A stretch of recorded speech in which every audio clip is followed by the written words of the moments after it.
국방부는 신형 무기체계 도입으로 인한 전력구조 변화와 전투의 완전성 보장을 위한 부대 구조 개편, 총병력 감축과 간부 및 민간인력 증가를 포함한 병력구조 변화 등의 국방개혁을 추진하였습니다. 그에 따른 국방 예산도 2017년에 40조 원, 2020년에 50조 원 이상을 편성하였고 2025년에는 60조 원을 초과하였습니다. 국방 예산은 방위력 개선비 30%와 전력운영비 70% 내외로 구분되며 표 1에서 보는 바와 같이 전력운영비는 병력운영과 전력유지 항목으로 분류됩니다. 병력운영과 전력유지의 하부 프로그램 항목 구조는 군구조 변화 즉 전력구조, 부대구조, 병력구조 변화와 연계되는 국방예산 배분 분석은 제한됩니다. 따라서 전력구조, 부대구조, 병력구조 등 군구조별로 국방예산이 효율적이고 효과적으로 배분되고 있는지를 분석할 수 있는 분류체계가 필요합니다.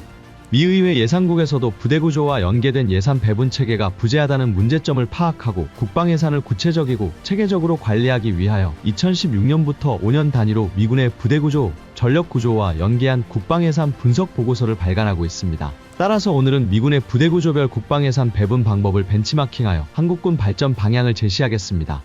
미 의회 예산국의 2021년 보고서에 따르면 미 국방비는 1000조 원 정도이며 그 중에 60%는 전력운영비, 40%는 군사력 건설과 군사시설 건설 유지 등에 사용됩니다. 따라서 전력운영비 예산은 600조 원 정도이며 인건비, 복리후생비, 의료비, 장비 유지보수비, 훈련 및 지원비 등 부대 운영에 필요한 예산입니다. 미국도 이러한 막대한 전력운영 예산이 군별 부대별 전력별로 어떻게 배분되는지 파악하기 어려워 2016년부터 5년 단위로 부대구조와 연계한 국방예산 배분을 한눈에 파악할 수 있는 보고서를 발간하고 있습니다.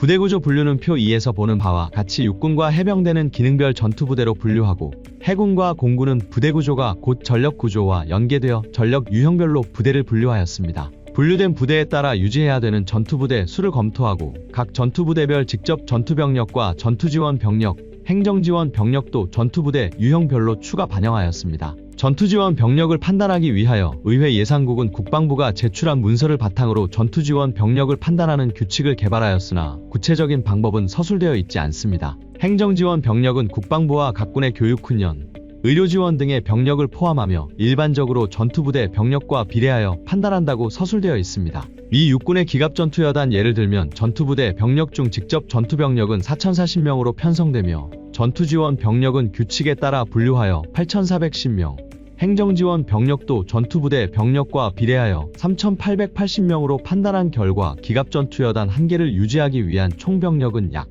16,330명으로 직접전투 병력의 4배 이상으로 증가합니다. 표 3에서 보는 바와 같이 기갑전투여단 1개 부대를 직접 운영하는 데 투입되는 예산은 인건비를 포함하여 연간 6.9억 달러 9,700억 원입니다. 전투지원 병력과 행정지원 병력을 포함하면 총 여단 유지를 위한 예산은 연간 약 31.6억 달러 4조 7천억 원으로 대폭 증가합니다. 해군과 해병대, 공군의 부대별 예산도 비슷한 패턴으로 적용하여 산출 가능합니다.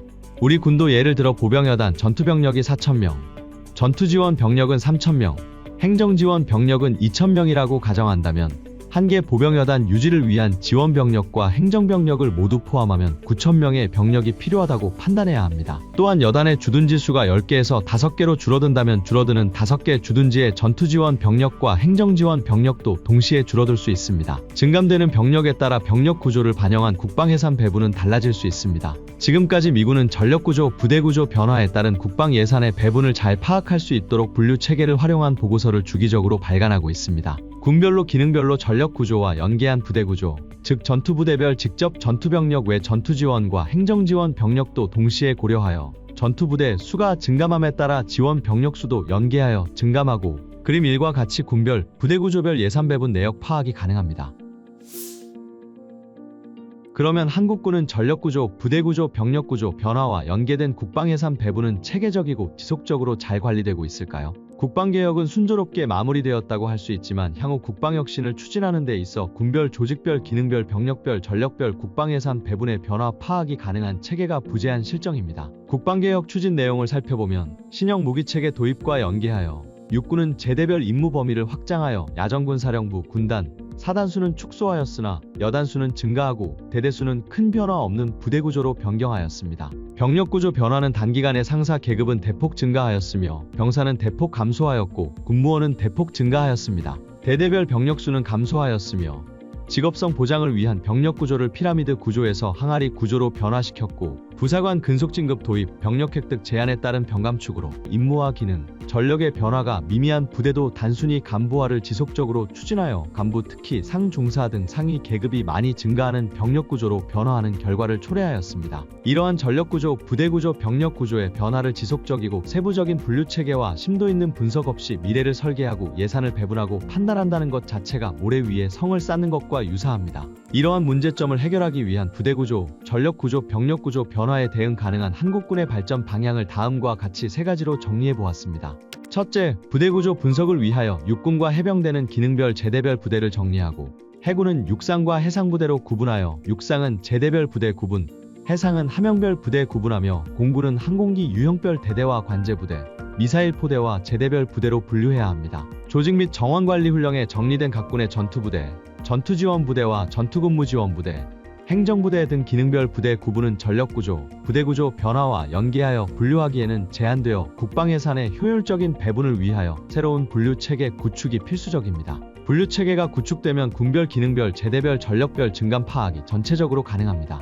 둘째, 분류체계가 구축되면 전투부대 위주로 분류된 부대수의 변화를 매년 유지해야 하며 각 전투부대의 직접 전투병력과 전투지원 병력, 행정지원 병력도 적절하게 판단하는 병력 배분 방법론도 필요합니다. 이러한 부대구조 분류와 직접 전투, 전투지원, 행정지원 병력으로 분류되면 이러한 분류 체계를 주기적으로 지속적으로 유지, 관리할 수 있는 전산체계 개발이 필수적입니다. 전산체계가 구축되면 부대구조, 전력구조, 병력구조 변화와 연계한 국방예산 전체 배분도 파악이 가능하여 향후 균형적이고 발전적인 국방예산 정책 방향을 제시할 수 있습니다. 마지막으로 국방부와 각군의 정책부서 담당자가 주기적으로 변경되기 때문에 국방정책 추진 사항에 대하여 지속적이고 체계적으로 정리한 내용이 부재합니다. 한국군 조직 특성상 이러한 분류체계가 정립되고 전산체계가 구축되었다고 하더라도 지속적이게 유지되기가 어려우므로 지속적으로 유지 가능한 상설 조직이 필요합니다. 또한 부대구조, 전력구조, 병력구조 대부분은 비문을 다수 포함하고 있어 비문을 관리하고 유지할 수 있는 상설 조직 설치가 필수적으로 동반되어야 합니다. 이러한 분류체계 정립에는 많은 의견 수렴과 의사결정 과정을 거쳐 완성되어야 하며 분류체계가 완성되면 국방예산 배분을 한눈에 파악할 수 있는 전산체계도 구축하고 이를 지속적이고 체계적으로 운영할 수 있는 상설조직 설치 등 3박자가 갖춰지면 안정적으로 정책부서 담당자에게 미래 부대구조, 병력구조, 전력구조 변화와 연계한 국방비 산출 및 배분 정책에 대하여 제언과 조언을 할 수 있을 것입니다.